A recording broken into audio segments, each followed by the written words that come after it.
So I saw Batman vs. Superman: Dawn of Justice today at 6 p.m., March 24th. The movie opens in full tomorrow. A lot of people have already seen it. A lot of fans have seen it. A lot of press people have seen it. There's been a lot of talk about it. Leading up to this movie, it's been one of the most emotional experiences that I've ever had in regards to what I've invested into a movie. The second I walked out of Man of Steel, the second Clark Kent puts on the glasses, welcome to the planet, glad to be here, Lois, I wanted Zack Snyder to fulfill his promise of getting a movie where from start to finish we got Superman and we got Clark Kent the Reporter. So that summer, a month after the film opened, they announced at Comic-Con that we would be getting Batman vs. Superman, or that kind of film. I was a little worried. I was a little worried that we were going to get a movie that would shortchange Superman, that in his own sequel, that we wouldn't get something that would really fulfill that promise that I wanted Zack Snyder to make good on, the one that I felt he was making to me. So I saw Batman vs. Superman. A lot of you have already seen it. I know a lot of you already have formulated your ideas. We've got Superman here, my Warby Parkers are Man of Steel. Let's put the glasses away for a second. Superman vinyl's playing. Let's take in the music for a second.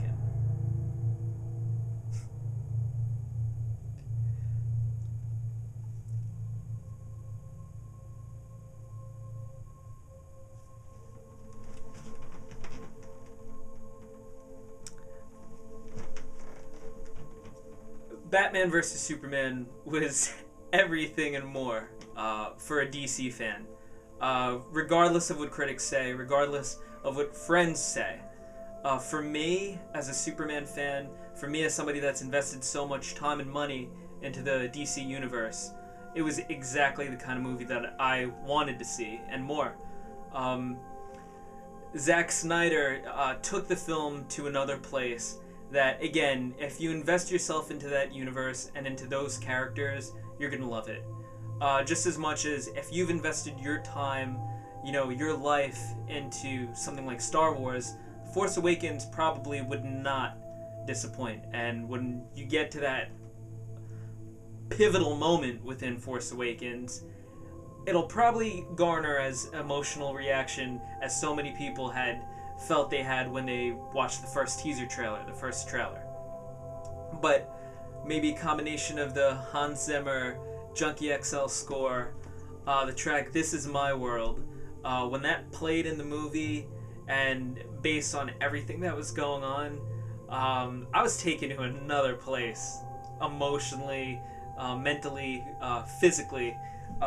It was more of just a real religious kind of moment in seeing Batman vs. Superman. And for that reason alone, I'd say it's a near perfect movie. But you don't want to hear the over-the-top DC fanboy response. You want to hear the Stephen Muscati, what you're reading, Alternative Minds, Universal Monsters Universe, BuzzFeed. You want to hear that Stephen Muscati. So real talk, especially this is for you, Mo, because you did just text me a few moments ago. Batman vs. Superman, what can I say? The staging was very similar to Man of Steel. I know a lot of people have criticized there are momentary cuts, be it the 18 months later, be it things that maybe don't necessarily flow into one another. But if you knew the pacing of Man of Steel, if you were a fan of that, you're not really getting anything different. You're actually getting more of a Zack Snyder movie, more of an extension of that kind of filmmaking. You're getting a good balance of Batman, you're getting a good balance of Superman. While I didn't really time anything, I didn't really even choose to say, oh wait, we're going on like a half hour for Batman and like only 15 minutes for Superman. I didn't really even think of it that way. I just felt that, as a friend of mine had said, that this was the most logical progression for Man of Steel, that this was really the only story that they could tell post Man of Steel. I agree with that. Batman felt necessary to the movie, necessary to the world building. You get Flash, you get Aquaman, you get Cyborg, you get Wonder Woman. And while you don't get those characters as much as Wonder Woman, or let's say as much as Superman, Batman, it's enough to excite you for what's to come. Lex was fantastic. Jesse Eisenberg was just incredible. I have my particular favorites of who's played Lex. Rosenbaum being my favorite from Smallville. Clancy Brown being my second favorite from the Superman animated series. As you can see, there's a lot of Superman animated series stuff behind me. But Clancy Brown, Michael Rosenbaum, they brought something different to Lex that we never really got with Hackman. Kevin Spacey is right up there, too, where you got more of a dangerous Lex, more of a calculating Lex, more of a Lex that there was more going on behind the scenes. But we all know the kind of actor that Jesse Eisenberg is. And for anybody that had fears when he was first cast, as did I. I had my choices. Mark Strong was somebody that, while I don't think he was ever rumored for the role, he was somebody that I wanted to see as Lex. My favorite incarnation of Lex is the Mark Waid, Lionel Yu, Superman Birthright Lex. I've wanted to see that depicted on film since the year before Man of Steel came out. And let me tell you, we finally got him. We got the Lex that I wanted to see from that comic book. And for that reason alone, I'm indebted to Eisenberg, to Zack Snyder, to Chris Terrio, to David Goyer for giving us that. That's where I want to touch on a lot of moments in the movie. I kind of felt that, if you've been following the production, Justice League Part 1's coming next November with Wonder Woman in the summer. There's a lot of moments that kind of feel that Zack Snyder was unapologetic for and said that, if this is the last time that I ever get to play with DC or the last time that I ever get to play with Superman, at least I want to give the fans this so they could be happy. If something were to happen tomorrow and I were to never see another Superman movie again and this is where it closed on, I'd be okay with it. I really would be. I would have loved to have seen Metallo and Brainiac and Darkseid, but we know they're coming. And again, if this was where we closed it and said this is it, I'd be fine with that. Back to the Star Wars connection, I kind of feel that DC really is telling a saga, and that's exactly the kind of movies that you're getting post-Batman vs. Superman, where Man of Steel really is now, just as I've been saying for many years now, that Man of Steel is basically the Hobbit to what the DC films Lord of the Rings grander saga is. And in regards to that, I'd probably say that with Batman vs. Superman, it was the closing out of the story for Man of Steel, and it was necessary to tell the story in order for them to move forward with, again, Wonder Woman next June, Justice League in November, then the following year, I believe, is Flash and Aquaman, then Justice League Part 2, Shazam's in there somewhere. So by the time we get to a Batman solo movie and maybe a Superman solo movie, there'll be a lot of stories told that we'll be getting something vastly different than the Man of Steel, Batman vs. Superman. I'm quite alright with that. And again, if we close it out right today, I'd be happy. I did a Soundtrack.net review for Batman vs. Superman Dawn of Justice a few weeks ago. I got the soundtrack in advance. I actually gave it, I believe, 3 stars out of 5. Didn't really like the soundtrack. In seeing it in the movie, it was incredible. Also, a problem with the Man of Steel soundtrack was they ended up cutting out, I'd say maybe like about an hour of recording. The soundtrack was much longer in what was actually recorded than what was actually released to fans. Same situation with Batman vs. Superman. There's a whole lot of music and musical motifs and themes for Man of Steel that we hear in the soundtrack that they didn't, in the picture that we didn't hear on the soundtrack. If you asked me, I'd probably say it's only because they figured that since fans got the Man of Steel soundtrack, they don't need to put the same tracks on Batman vs. Superman out of fear that it would be repetitive. I would love to get that expanded soundtrack because it was incredible.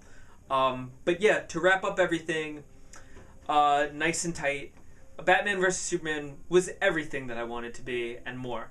While I was watching it, I didn't really know what to think. I didn't really know how to process the imagery and the stories that we were getting, because it does jump around a lot.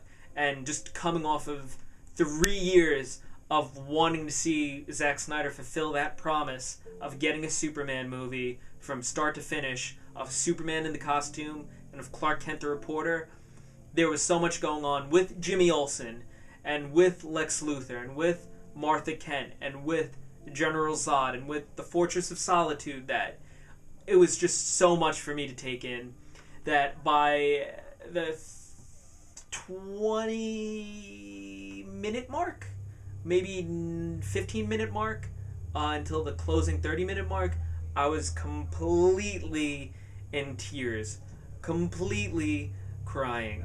And I'll probably not have that experience again with the movie, considering this was the first time that I saw it and the first time that I had to take it in. Wouldn't be surprised if tomorrow I feel the same way, but I wanted to get this on film now. I wanted to document my my initial reaction for the film, for something that I've been talking about for so long. If you go on my Instagram at Sherbert Jr., you'll see that I've been talking about it. If you're friends with me on Facebook and you've been friends with me for some time, you'll know that I've been talking about this movie for an excessively long time. And it's more than just being a fun movie. It was really something that I put a lot of my life into, a lot of my thoughts into, a lot of my energy into. And to be connected with something like that in the same way that a lot of people are connected with Star Wars movies, or even with the Marvel movies, that was experience that I got. Something that no one could take away from me. No one could take away from you if you like the DC movies. And that's all I can say. It's out now. If you like Superman, if you like Batman, if you love Wonder Woman, you're going to really enjoy the movie. If you're not a DC guy, and you didn't really like Man of Steel that much, you're probably going to hate it. You're probably going to give it the C+ rating, C- rating. You're going to probably say that it's lower than Dirt, and that it's not even the movie that should be shown on planes, out of fear that it would just be so bad for everybody on board the plane that there would be lawsuits and people demanding money back because of how bad it is. That's the kind of movie that you're going to say it is if you don't like DC.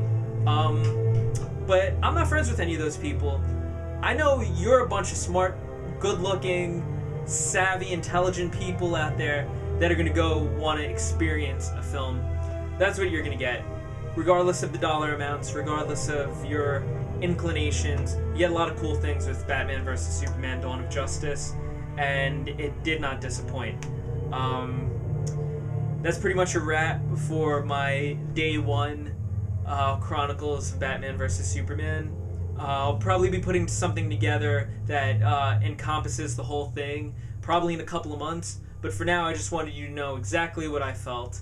I feel like I've gone on way too long, so have a good night, everyone, and I hope you're all well, and I hope you go see the movie, and I have the Regal Ultimate card, so if you want to go see the movie with me, text me, tweet me, Instagram direct message me, ring my doorbell, write me a letter, send me an email, do whatever you want, and contact me, because I'm ready and willing to go see it.